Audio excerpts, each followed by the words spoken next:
Hello, good morning बच्चों।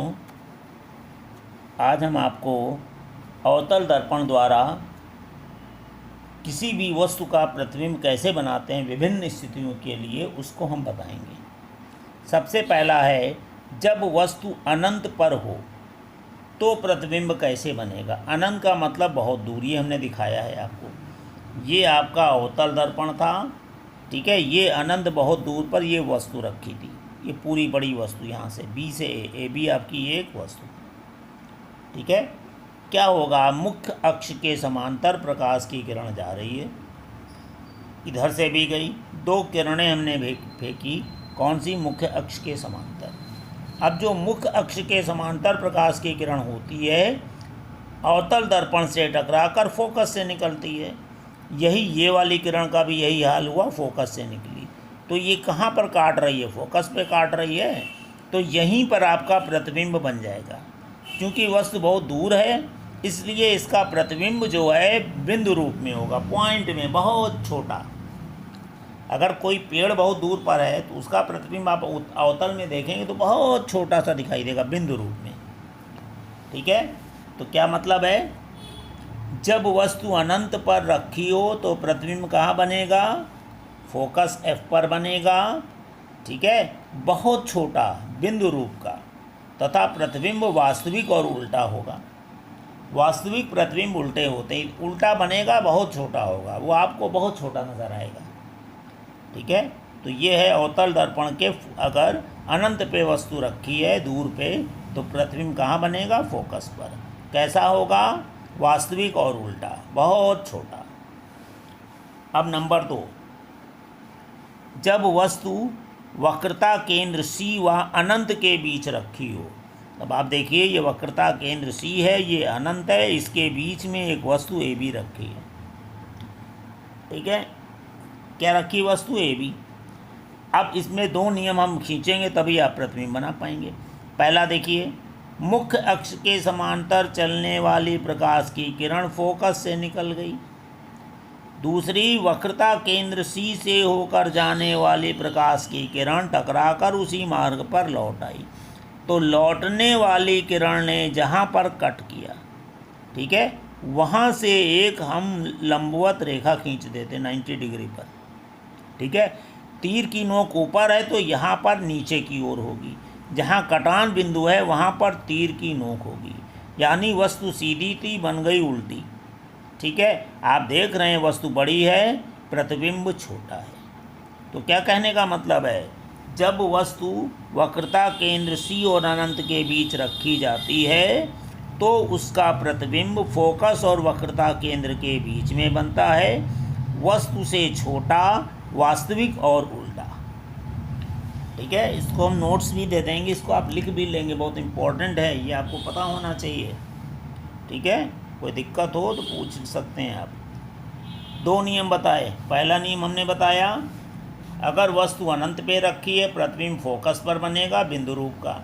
दूसरा बताया, अगर वस्तु वक्रता केंद्र और अनंत के बीच में रखी है तो प्रतिबिंब वक्रता केंद्र और फोकस के बीच में बनेगा, साइज में छोटा, ठीक है, उल्टा, आकार में उल्टा और वास्तविक। उल्टे प्रतिबिंब वास्तविक होते हैं। तीसरा नियम कहता है, जब वस्तु वक्रता केंद्र C पर रखी, देखिए C पर एक तीर रखा है, ठीक है, तो कैसे बनाएंगे, एक प्रकाश की किरण मुख्य अक्ष के समांतर गई, फोकस से निकल गई। दूसरी प्रकाश की किरण फोकस से गई, मुख्य अक्ष के समांतर हो गई। ये दोनों किरणें आपके इस बिंदु पर काट रही हैं, तो यहीं से एक आपने खड़ी खड़ी लाइन खींच दी और तीर ऊपर का नोक है तो यहाँ नीचे कर दी, तो यही आपका प्रतिबिंब बन गया। आप देख के बता सकते हैं, जितनी बड़ी वस्तु उतना ही बड़ा प्रतिबिंब, जहाँ पर है वहीं पर बनना है कि नहीं। अगर कोई वस्तु वक्रता केंद्र C पर रखी जाए तो प्रतिबिंब वक्रता केंद्र पर ही बनेगा, आकार में वस्तु के बराबर, उल्टा और वास्तविक, ठीक है। दो नियम लगाए हैं, एक समांतर जा रही फोकस से निकल रही है, फोकस से जाके समांतर हो जा रही है, ठीक है। अब आप देखिए नियम नंबर 4, जब वस्तु वक्रता केंद्र और फोकस के बीच में रखी है। अब आप देखिए वस्तु कहाँ रखी है, वक्रता केंद्र C और फोकस के बीच में ये AB वस्तु रखी गई है। ठीक है, दो किरणें हम नियम लगाएंगे।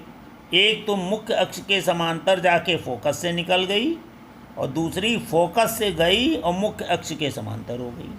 तो देखिए दोनों लौटने वाली किरण एक बिंदु को पर काट रही हैं। यहाँ से एक खड़ी लाइन खींच देंगे और तीर की नोक नीचे बना देंगे तो वस्तु ये है, प्रतिबिंब ये बनना है।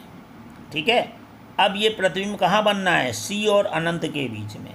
कैसा बनना है? वस्तु से बड़ा, उल्टा और वास्तविक। ठीक है, तो क्या नियम हुआ आपका? जब वस्तु वक्रता केंद्र C और फोकस के बीच में रखी हो तो वस्तु का प्रतिबिंब वक्रता केंद्र और अनंत के बीच में बनेगा तथा प्रतिबिंब वस्तु से बड़ा, वास्तविक और उल्टा होगा। ठीक है, इसके बाद नियम नंबर 5, अगर कोई वस्तु फोकस पे रखी है तो प्रतिबिंब कैसे बनेगा? अब फोकस पे रखी वस्तु तो एक प्रकाश की किरण कैसे गई? मुख्य अक्ष के समांतर फोकस से निकल गई। अब वस्तु जब फोकस पे रखी है तो फोकस से तो निकल नहीं सकती। तो एक नियम और है, वक्रता केंद्र C ऐसे प्रकाश की किरण जाए और सीधी जब लौटे तो C से निकल जाए, यानी C से होकर लौटने वाली प्रकाश की किरण जैसे गई वैसे ही लौट आती है। देखिए, तो A से प्रकाश की किरण ऐसे गई कि लौटते समय C से निकले। ठीक है, तो ये दोनों पीछे की ओर बढ़ाएंगी तो देखिए समांतर किरणें बहुत दूर पर जाकर कहीं मिलेंगी। तो प्रतिबिंब कहाँ बनेगा? अनंत पे बनेगा। फोकस पे वस्तु रखी है, प्रतिबिंब अनंत पे बनेगा, बहुत बड़ा होगा, वास्तविक और उल्टा। ठीक है, तो क्या है? जब वस्तु फोकस F पर रखी हो तो वस्तु का प्रतिबिंब अनंत पर, जो वस्तु से बहुत बड़ा, वास्तविक और उल्टा बनेगा। ठीक है, नंबर 6, जब वस्तु दर्पण के ध्रुव P तथा फोकस F के बीच में रखी हो तो, अब देखिए कहाँ रखी है? फोकस और दर्पण के ध्रुव के बीच में। अब कैसे नियम लगाएंगे हम? एक प्रकाश की किरण ऐसे गई कि लौट गई C से और एक दर्पण के ध्रुव P पर पड़ी और जिस कोण से आई उसी कोण से निकल गई। अब इसको पीछे बढ़ाया हमने और इसको पीछे बढ़ाया, कहाँ मिल रहे हैं? यहाँ पर। तो यहाँ पर एक खड़ी लाइन खींची और यहाँ पर नोक बन गई। जहाँ कट करता है वहाँ पर नोक बनती है। तो आपने देखा वस्तु सीधी है, प्रतिबिंब भी सीधा है। कहाँ बनना है? दर्पण के पीछे, वस्तु से बहुत बड़ा। ठीक है, तो क्या होगा? जब वस्तु दर्पण के ध्रुव P तथा फोकस F के बीच में रखी हो तो वस्तु का प्रतिबिंब दर्पण के पीछे सीधा, वस्तु से बड़ा तथा आभासी होगा। ठीक है बच्चों, धन्यवाद बच्चों। आज के लिए इतना ही हम करते हैं, बाकी फिर नेक्स्ट टर्न पर। ठीक है, इसके नोट्स भी देंगे, इसको भी आप कर डालेंगे। ठीक है, काम करते रहें सभी लोग, रसायन विज्ञान का, भौतिक विज्ञान का। धन्यवाद।